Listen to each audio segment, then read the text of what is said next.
Hello, boys and girls. I'm so glad you were able to join me today for another story time. I have a great book in store for you. This book that I'm going to read to you today is titled The Complete Adventures of Homer Price, written by a very famous children's author, Robert McCloskey. How many of you have heard of Robert McCloskey? Well, he was born on September 15th, 1914, and he passed away on June 30th in the year 2003. But his books are still being enjoyed today. He passed away when he was 89 years old. He came from a Midwestern town, a town named Hamilton in the state of Ohio. And the town that he grew up in, the small Midwestern town that he grew up in, greatly influenced his artwork and the scenes where his stories took place. So you'll notice in his illustrations that you'll be able to see evidence of a small Midwestern town. He took an early interest in the arts. And not only did he enjoy drawing and painting and sculpting, but he was also interested in music. He took piano lessons. How many of you take piano lessons? That's good to see that some of you are taking piano lessons. That's a wonderful thing to do. It also helps with math. He also learned to play the drums. Have any of you ever thought of taking drum lessons? And he played the oboe and one more instrument, the harmonica. Have any of you ever tried to play the harmonica? It's lots of fun, and it doesn't require, you kind of learn it on your own, make up your own little songs. But he wrote a story, his first book, in fact, titled Lentil, and it's about a boy who's very sad about not being able to sing, and so he learns to play the harmonica, and that was his first book. So while he was in high school, he was already showing his talent in art, and he taught a soap carving class. Can you imagine carving a bar of soap? But that's what he did. He taught other students how to do soap carving, and he also taught a model airplane class, how to build model airplanes at the YMCA, where he was a camp counselor. From his father, he inherited an interest in machines, and the story that I'm about to read to you, you're going to see how his father's influence inspired him to write about this story that I'm about to read to you. I don't want to give too much away yet, but I will tell you this. There is a machine in this story, and so it makes sense that his father inspired his interest in machines. He liked to invent things. And this week, I know boys and girls who are in my third grade class, I know that this week is going to be the week that you are going to have the experience and opportunity to be an inventor and invent something. He kept those interests throughout his life, and even though he loved art and doing all of these things, he realized, and he even received a scholarship to go to an art school in Boston, but he never sold any of his artwork for a lot of money. He sold a few watercolors here and there, but it wasn't going to be enough to sustain his life, and it wasn't going to be enough money to live on. So while he was with his friends, they went to New York, and he went to the Viking Press, and he really made an impression with the person there as he was talking about the small town that he was from, etc. And so it was at that time when he brought a rough draft of his story, Lentil, and they really liked it.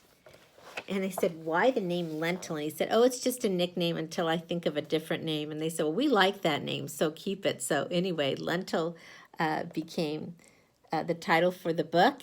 And this is the story about the boy who was saddened because he couldn't sing, but ended up learning how to play the harmonica. And here's a picture of the boy Lentil.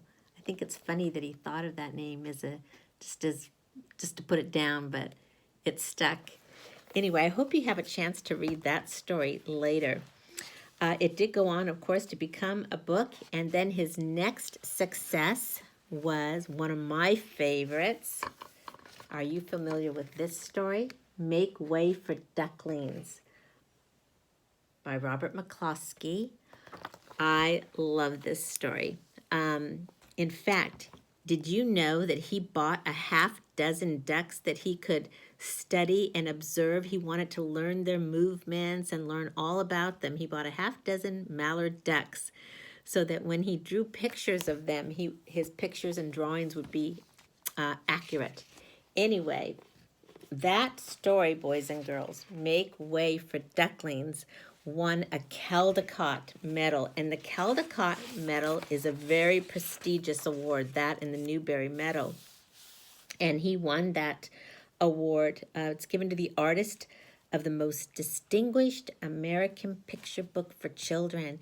And if you get a chance or an opportunity to read Make Way for Ducklings, I think you'll find out why he won that award. It's a wonderful story. He also wrote Blueberries for Sal. I don't know if you're familiar with that story, but you can look up in your free time all the wonderful books that he wrote and illustrated, and I hope you enjoy them as much as I do. So today, boys and girls, and One Morning in Maine, that's another one. But today, boys and girls, I'm going to share with you one of my favorite stories. So he wrote this book it's titled The Complete Adventures of Homer Price. And inside this wonderful book, boys and girls, are several different stories. There are a total of 6 different stories. And the one that I'm going to read to you is titled The Doughnuts. And that one is my very favorite one. Here's the picture. What do you suppose this story's going to be about? We shall see. Okay. So while I find that page, and here it is, I am going to talk to you about one of the words that's used in the story, boys and girls, is labor-saving device. What is a labor-saving device? Do you know what the word labor means? That's right, labor means work. Labor-saving device. What could that mean? Device is a thing, that's correct. Labor-saving, it's something that saves you work. That's right. So I know a couple of days ago we were talking about different inventions around your house that save you work, like dishwashers and washing machines and dryers. They save you work. They make things easier for you. Well, in this story, you're going to hear about a labor-saving device. It's not a vacuum cleaner. It's not a dishwasher. It's not a dryer, but it's something else. What do you suppose it is? Let's see, look at this picture. Do you see a labor-saving device in the picture? I love his artwork. There's so much detail, and I love the way the town that he grew up in inspires his work, inspires the setting and the people that are in his stories. I think we're ready to start, boys and girls. So the story I'm about to read to you, I hope you enjoy it. Gather your brothers and sisters around. Moms and dads can listen too. Get a comfy spot. Are you ready? I'll wait until you get comfy. Okay. Sorry about the lighting, boys and girls. It's a little bright, but it's okay. The Doughnuts by Robert McCloskey. And, by the way, he wrote this book, or was published in 1943. Okay. Now, there aren't pictures on every page, boys and girls, but when there is a picture, I'll show it to you, and If I don't turn the book, that means it's just text. Okay? You have to use your imagination. Are you ready? The Doughnuts.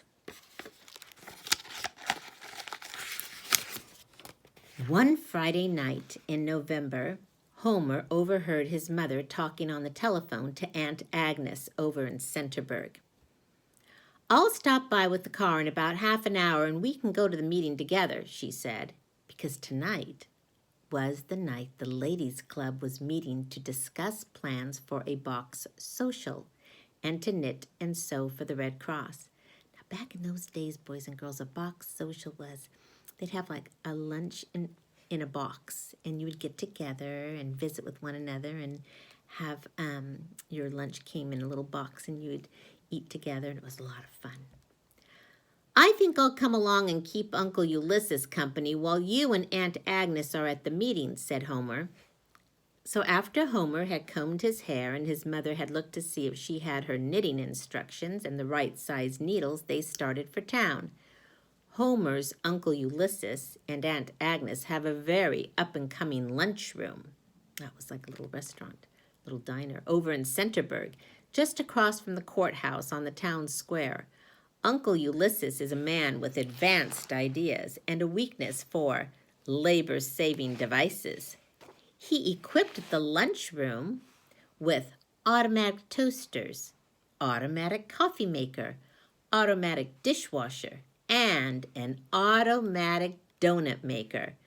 All just the latest thing in labor-saving devices. Aunt Agnes would throw up her hands and sigh every time Uncle Ulysses bought a new labor-saving device.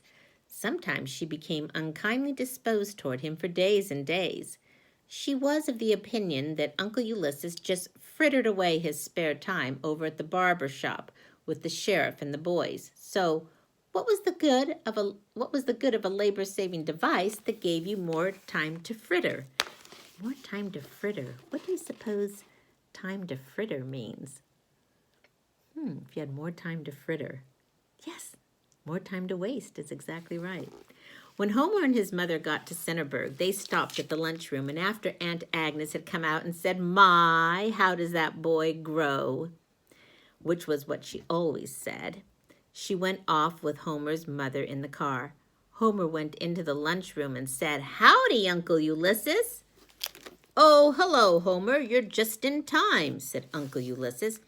"I have been going over this automatic donut machine, oiling the machinery and cleaning the works. Wonderful things, these labor-saving devices." "Yep," agreed Homer, and he picked up a cloth and started polishing the metal trimmings while Uncle Ulysses tinkered with the inside workings. "Whew," sighed Uncle Ulysses, and, "Look here, Homer, you've got a mechanical mind. See if you can find where these two pieces fit in. I'm going across to the barber's shop for a spell, 'cause there's something I've got to talk to the sheriff about. There won't be much business here until the double feature is over, and I'll be back before then." Then, as Uncle Ulysses went out the door, he said, "Homer, after you get the pieces in place, would you mind mixing up a batch of donut batter and putting it in the machine? You could turn the switch and make a few donuts to have on hand for the crowd after the movie, if you don't mind." Here's a picture of Uncle Ulysses and Homer. And there's the donut machine. Look at that. See all the different workings in it? How it operates. "Okay," said Homer, "I'll take care of everything." A few minutes later, a customer came in and said, "Good evening, Bud." Homer looked up from putting the last piece in the donut machine and said, "Good evening, sir. What can I do for you?" "Well, young feller, I'd like a cup of coffee and some donuts," said the customer. "Well, I'm sorry, mister, but we won't have any donuts for about half an hour until I can mix some dough and start this machine. I could give you some very fine sugar rolls instead." "Well, Bud, I'm in no real hurry, so I'll just have a cup of coffee and wait around a bit for the donuts.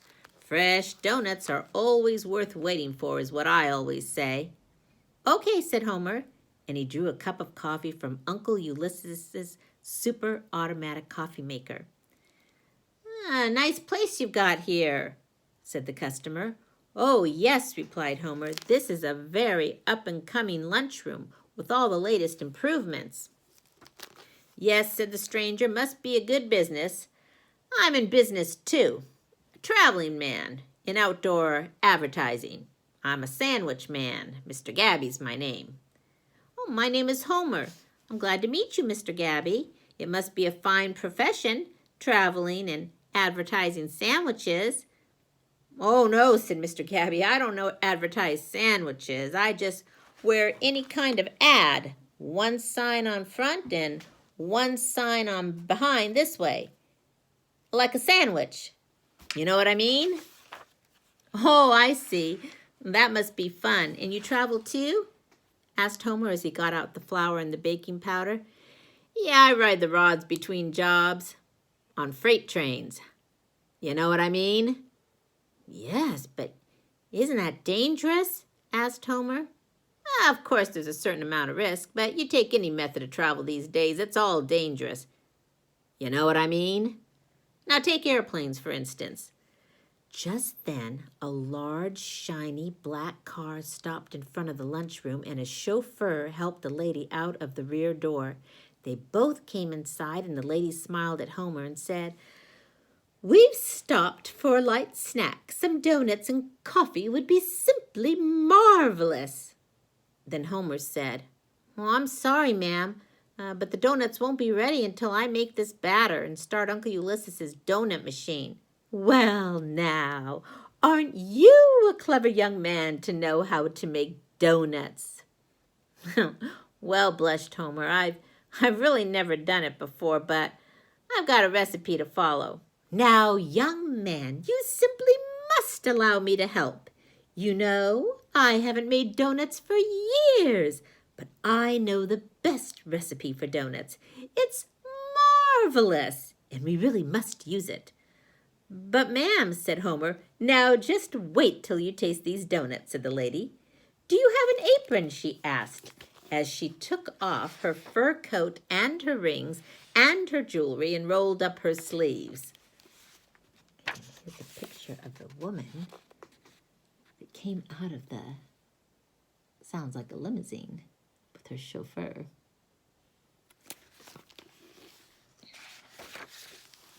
"Charles," she said to the chauffeur, "hand me that baking powder." "That's right, and young man, we'll need some nutmeg."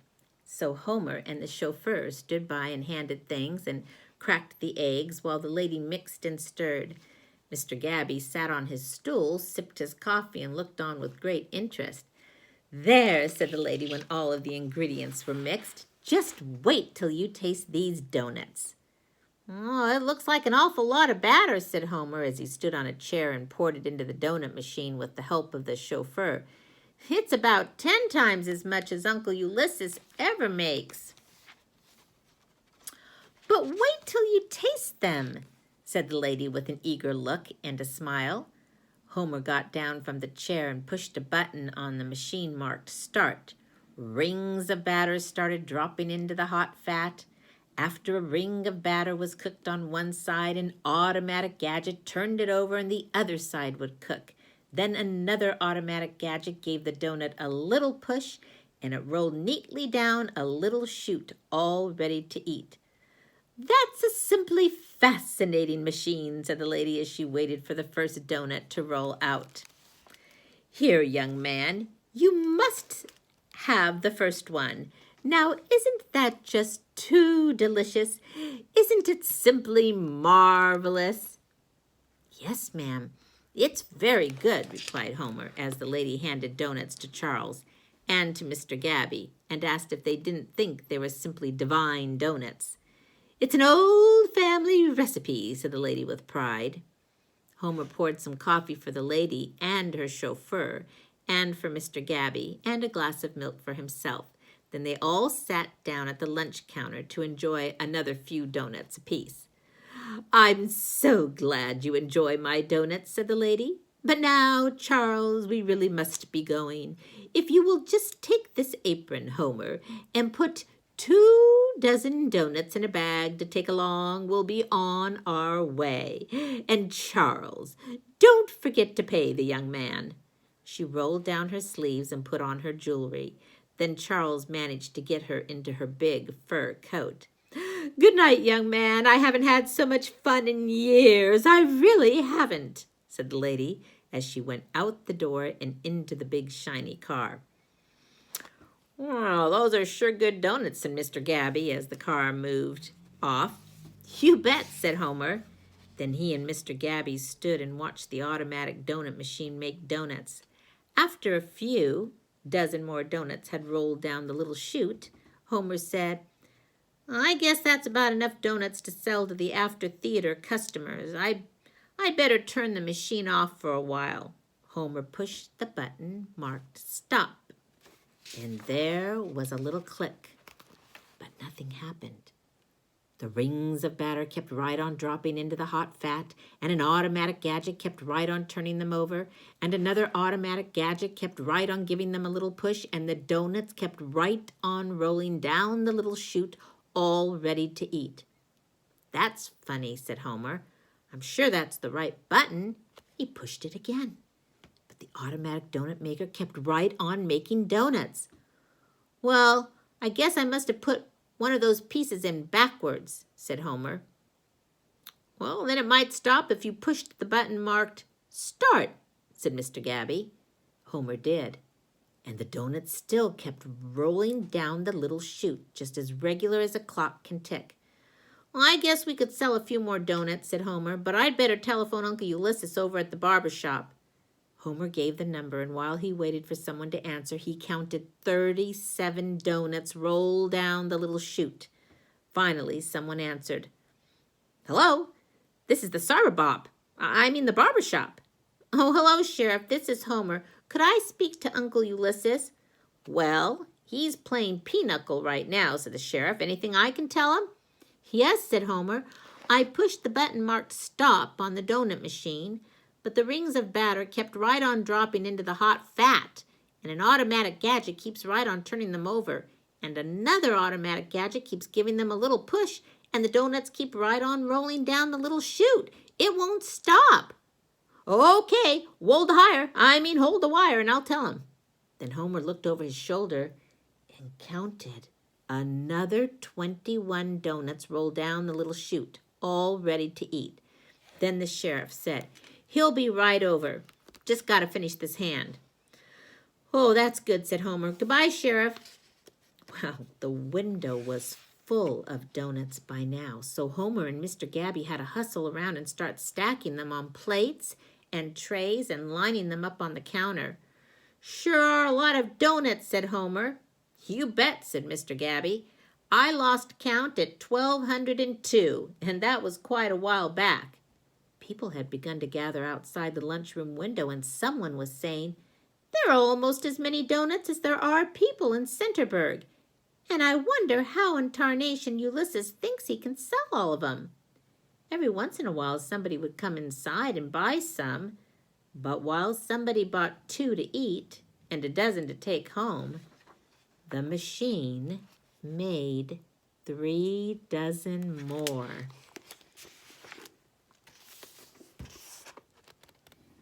Look at how many donuts are being made because the machine won't stop. Oh no.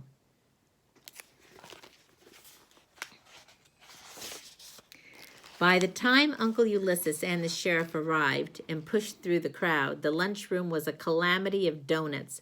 Donuts in the window, donuts piled high on the shelves, donuts stacked on plates, donuts lined up 12 deep all along the counter, and donuts still rolling down the little chute, just as regular as a clock can tick. "Hello, Sheriff. Hello, Uncle Ulysses. We're having a little trouble here," said Homer. "Well, I'll be dunked," said Uncle Ulysses. "Darned if you won't be when Aggie gets home," said the sheriff. "Mighty fine donuts, though. What'll you do with them all, Ulysses?" Uncle Ulysses groaned and said, "Oh, what will Aggie say? We'll never sell them all." Then Mr. Gabby, who hadn't said anything for a long time, stopped piling donuts and said, "What you need is an advertising man." You know what I mean? You got the donuts, you got to create a market. Understand? It's balancing the demand with the supply, that sort of thing. "Yep," said Homer, "Mr. Gabby's right. We have to enlarge our market. He's an advertising sandwich man, so if we hire him, he can walk up and down in front of the theater and get the customers." "You're hired, Mr. Gabby," said Uncle Ulysses. Then everybody pitched in to paint the signs and to get Mr. Gabby sandwiched between. They painted "Sale on Doughnuts" in big letters on the window, too. Meanwhile, the rings of batter kept right on dropping into the hot fat, and an automatic gadget kept right on turning them over, and another automatic gadget kept right on giving them a little push, and the donuts kept right on rolling down the little chute, just as regular as a clock can tick. "I certainly hope this advertising works," said Uncle Ulysses, wagging his head. "Aggie'll certainly throw a fit if it don't." The sheriff went outside to keep order, because there was quite a crowd by now, all looking at the donuts and guessing how many thousand there were, and watching new ones roll down the little chute just as regular as a clock can tick.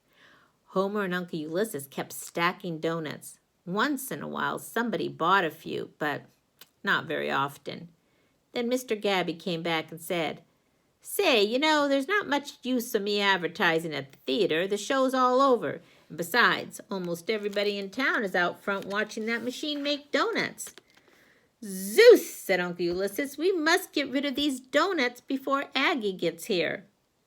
"Looks like you'll have to hire a truck to haul 'em away,"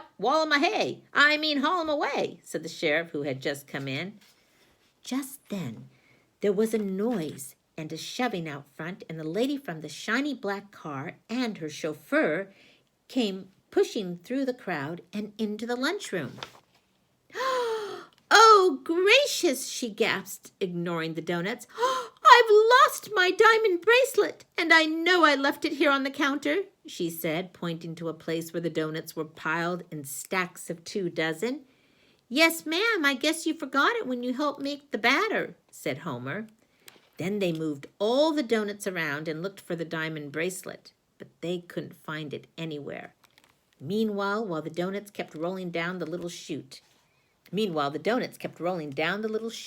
just as regular as a clock can tick. So there's the woman and her chauffeur. And there's Mr. Gabby with his advertising sign. And there's all the donuts. Oh, goodness. Where do you suppose that bracelet is? It's going to be pretty hard to find. Did you see it anywhere in that picture? I didn't either. After they had all looked around, the sheriff cast a suspicious eye on Mr. Gabby. But Homer said, "He's all right, Sheriff. He didn't take it. He's a friend of mine." Then the lady said, "I'll offer a reward of $100 for that bracelet. It really must be found. It really must." "Now, don't you worry, lady," said the sheriff. "I'll get your bracelet back." "Zeus, this is terrible," said Uncle Ulysses. "First all of these donuts, and then on top of all that, a lost diamond bracelet." Mr. Gabby tried to comfort him, and he said, "There's always a bright side. That machine'll probably run out of batter in an hour or 2. If Mr. Gabby hadn't been quick on his feet, Uncle Ulysses would have knocked him down sure as fate. Then while the lady wrung her hands and said, "We must find it, we must!"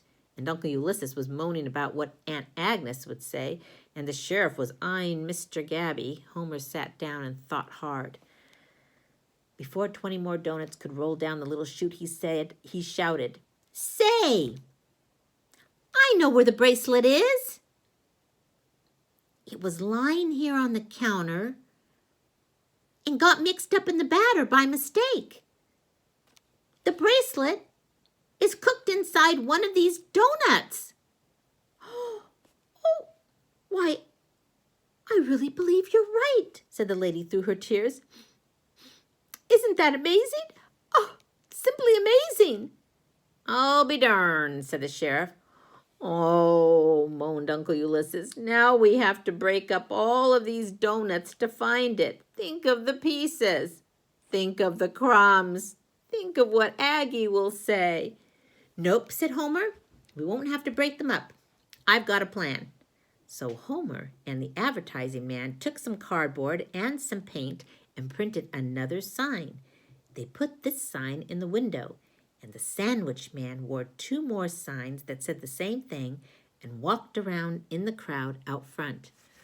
What do you suppose the sign says?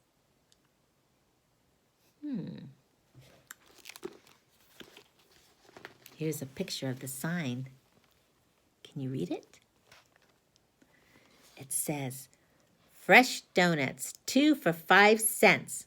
It's a good price. While they last, $100 prize for finding a bracelet inside a donut. P.S. You have to give the bracelet back." Then the donuts began to sell. Everybody wanted to buy donuts, dozens of donuts. And that's not all. Everybody bought coffee to dunk the donuts in too. Those that didn't buy coffee bought milk or soda. It kept Homer and the lady and the chauffeur and Uncle Ulysses and the sheriff busy waiting on the people who wanted to buy donuts.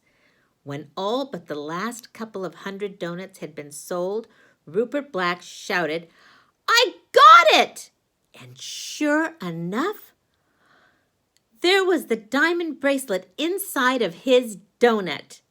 Then Rupert went home with $100. The citizens of Centerburg went home full of donuts.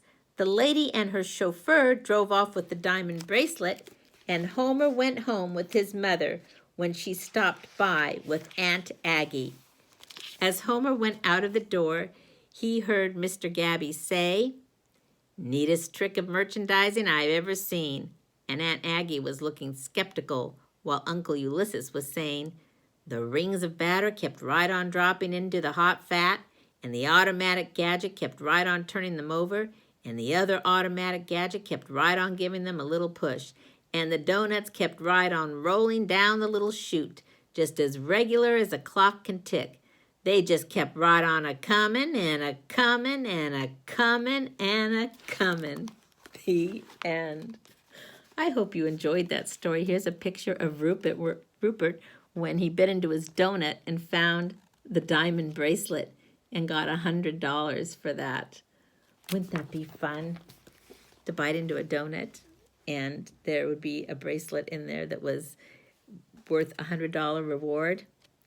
Well, boys and girls, I hope you enjoyed that story, and I hope that you liked the labor-saving device. So the labor-saving device obviously was, that's right, the donut machine. Instead of making the donuts one by hand, this machine made the donuts and did the work for Uncle Ulysses. However, with machines, things can happen. It's not always perfect. And we know what happened in this story with all of too many donuts being made. Something happened with the machine. Look at all those donuts. So boys and girls, I know you're probably thinking about your invention. Maybe you've already designed it. Hopefully nothing will go wrong with your invention. I'll look forward to hearing about it and seeing your designs. But right now, I think I'm ready. Whenever I read this story, boys and girls, there's something I always think about. What do you think I think about or crave? After reading a story like this, what are you craving? What do you wish you had? Let me guess. Could it be a donut? This story always makes me feel like I want a donut. So I'm going to say goodbye to you now, and I hope you enjoyed the story of the donuts in the book Homer Price, written by Robert McCloskey. And maybe later on today you can have a donut too. Tell your mom and dads I think it's a good idea to have a donut. Okay? All right. See you tomorrow. That's really yummy. Bye-bye.